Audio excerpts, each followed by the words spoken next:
Ya estamos de regreso en tu programa Detrás del Cine y quiero recordarte que ya puedes ver este programa así como toda la programación de TV Lobo a través de internet en www.tvlobo.com. En un principio, la historia de Volver al Futuro fue rechazada por la mayoría de los estudios, ya que la consideraban demasiado suave, demasiado blanda para el tipo de comedias que le gustaban a los jóvenes en aquella época. El estudio de Disney la consideró un poco subida de tono por la interacción que tenía Michael J. Fox con el personaje que interpretaba a su madre de adolescente.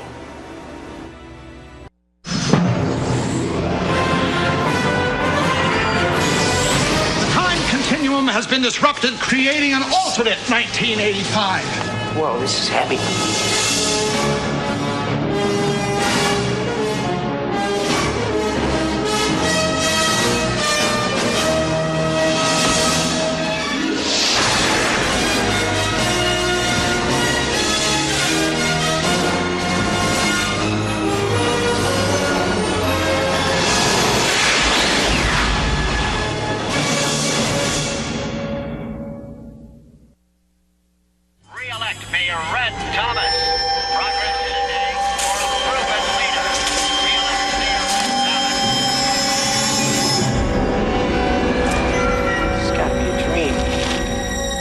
One of the interesting aspects of the first movie, some people say, well, that movie's really about nostalgia.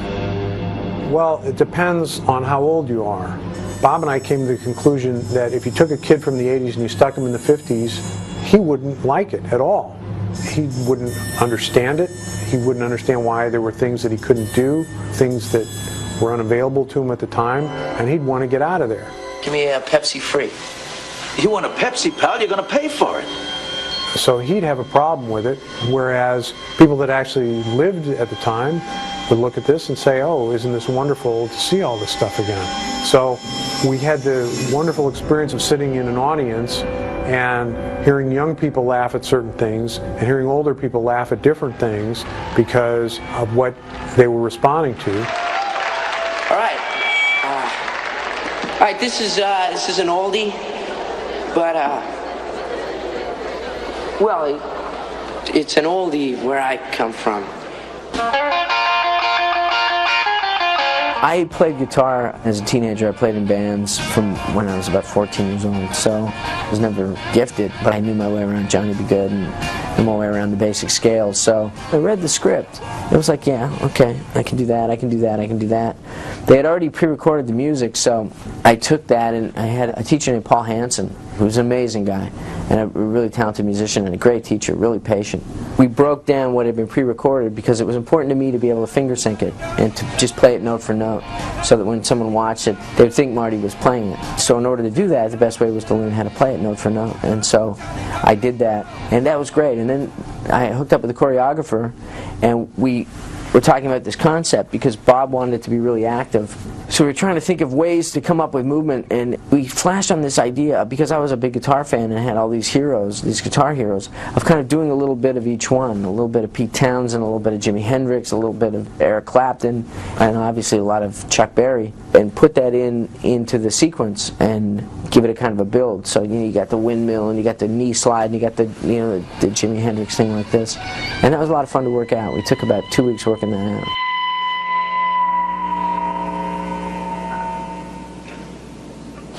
I guess you guys aren't ready for that yet. But your kids are gonna love it. When we first ran the movie for an audience, the first sneak preview was in San Jose. Here was an audience, they had no idea what movie they were going to go see. They didn't know anything about it, there was no advance publicity on the picture. All they knew was Michael J. Fox and Christopher Lloyd were in it. They knew so little about the movie that in the scene when Doc Brown puts Einstein in the car for the experiment and he disappears, there was this nervous hush came across the audience because they thought we killed that dog. And when the dog came back, there was this relaxation. They still didn't know where we were going with this picture. But then when that cafe scene comes and Marty sees his father, you just felt this ripple go across the audience where everybody got it. Everybody understood where now this movie was really going. What? You're George McFly. And I say it's this big idea of the discovery that your parents were once kids. And it's something that goes across all cultures. The movie was a huge hit in every foreign country all over the world.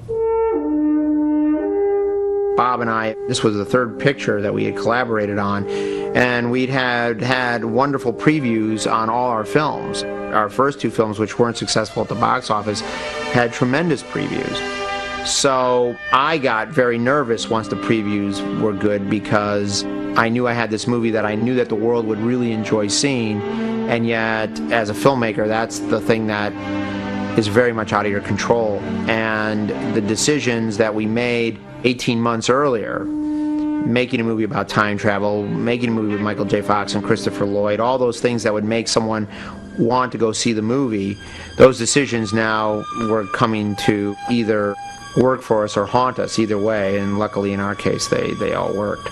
I guess we finished in March or April. I went away to the beach, to the Caribbean for a couple of weeks, and then I went right away to go do a TV movie, Family Ties Goes to London.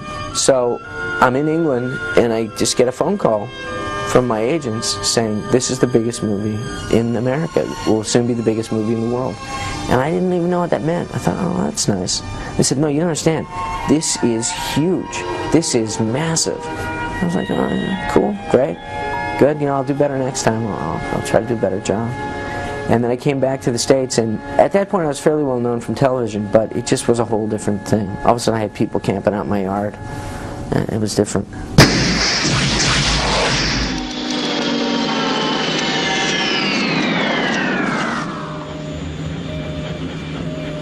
Are we back?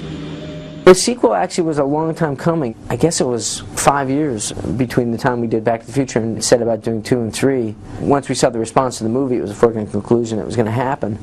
And I remember having conversations with Bob about what it would be about. And so, you know, it's something I look forward to. Marty! You've got to come back with me! Where? Back to the future! We had never designed the first Back to the Future to have a sequel. The flying car at the end was a joke, and it worked as a great joke and a great payoff. Everyone assumed that we had this grand design like George Lucas did about Star Wars to have all these sequels. My only hope for Back to the Future ever was that it would make its money back. Obviously, I wasn't designing the movie for a sequel, because if I was, I never would have put the girlfriend in the car, because that became a gigantic problem in writing the sequels, and I would have only had the Doc and Marty be in the car. Then I could have put them on any adventure. But what happens is that when you make a movie that's this successful, it becomes a piece of real estate, it becomes a franchise.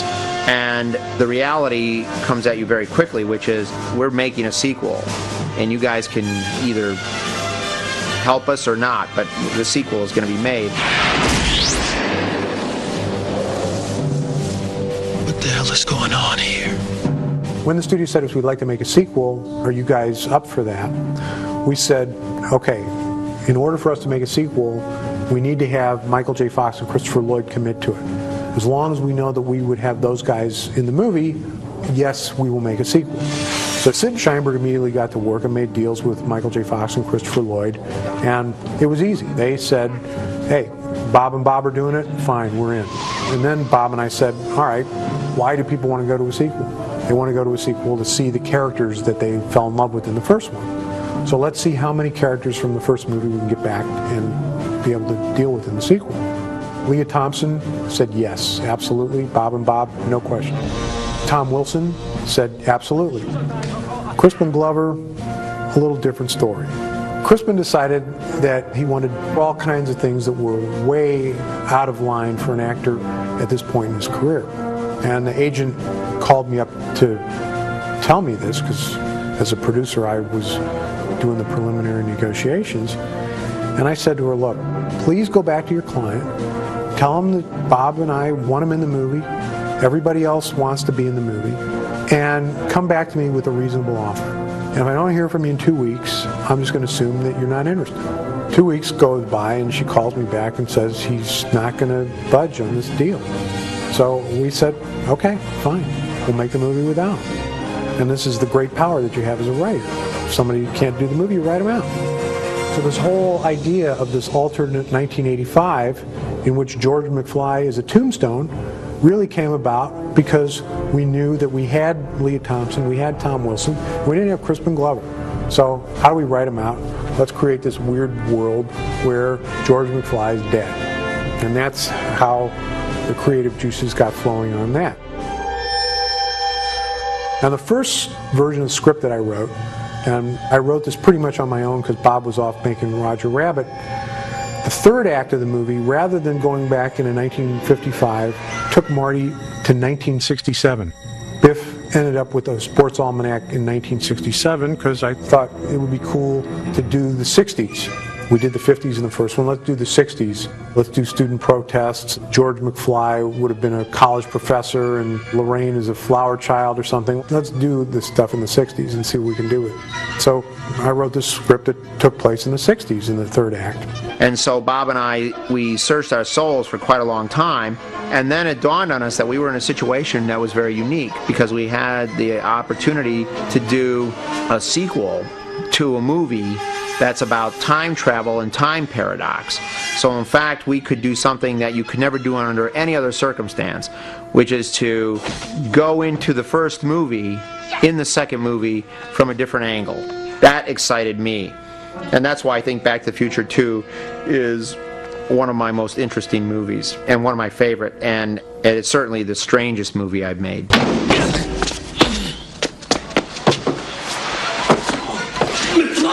Yeah? McFly! What? Your shoes are built!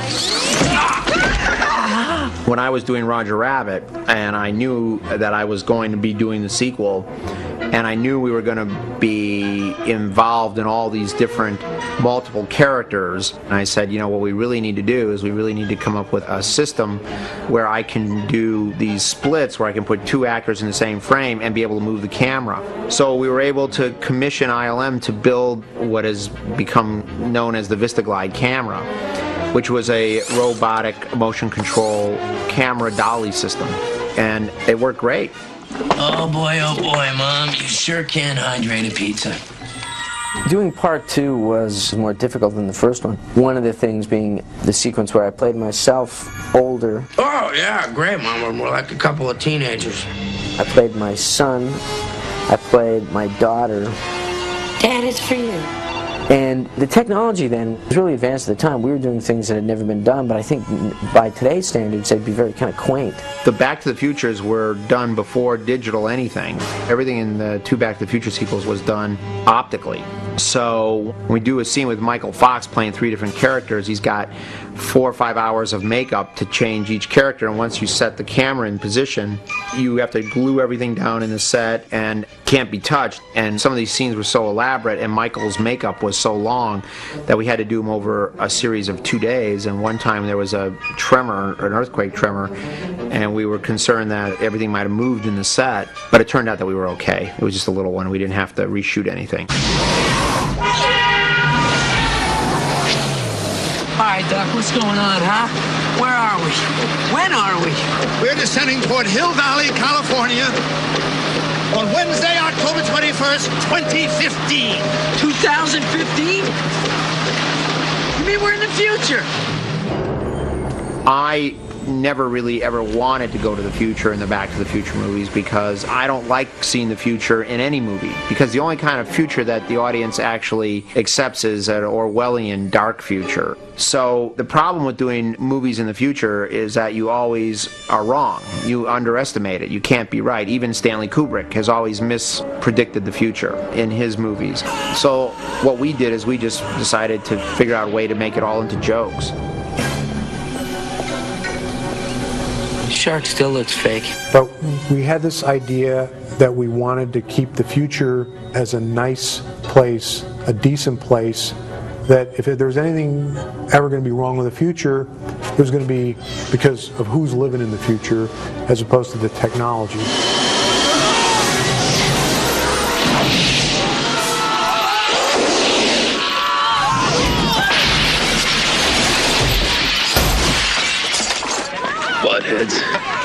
I feel that one of the reasons I enjoy having films that are historical or revisionist history or a period film is because I think it's one of the things that cinema can do best. It can do it good in two areas. One is that you can recreate the past in a movie and present it in a fictional way because we know what it looked like. And the second reason is by having time pass, you can examine the truth about something that happened in the past because you've been able to look at it through the prism of time.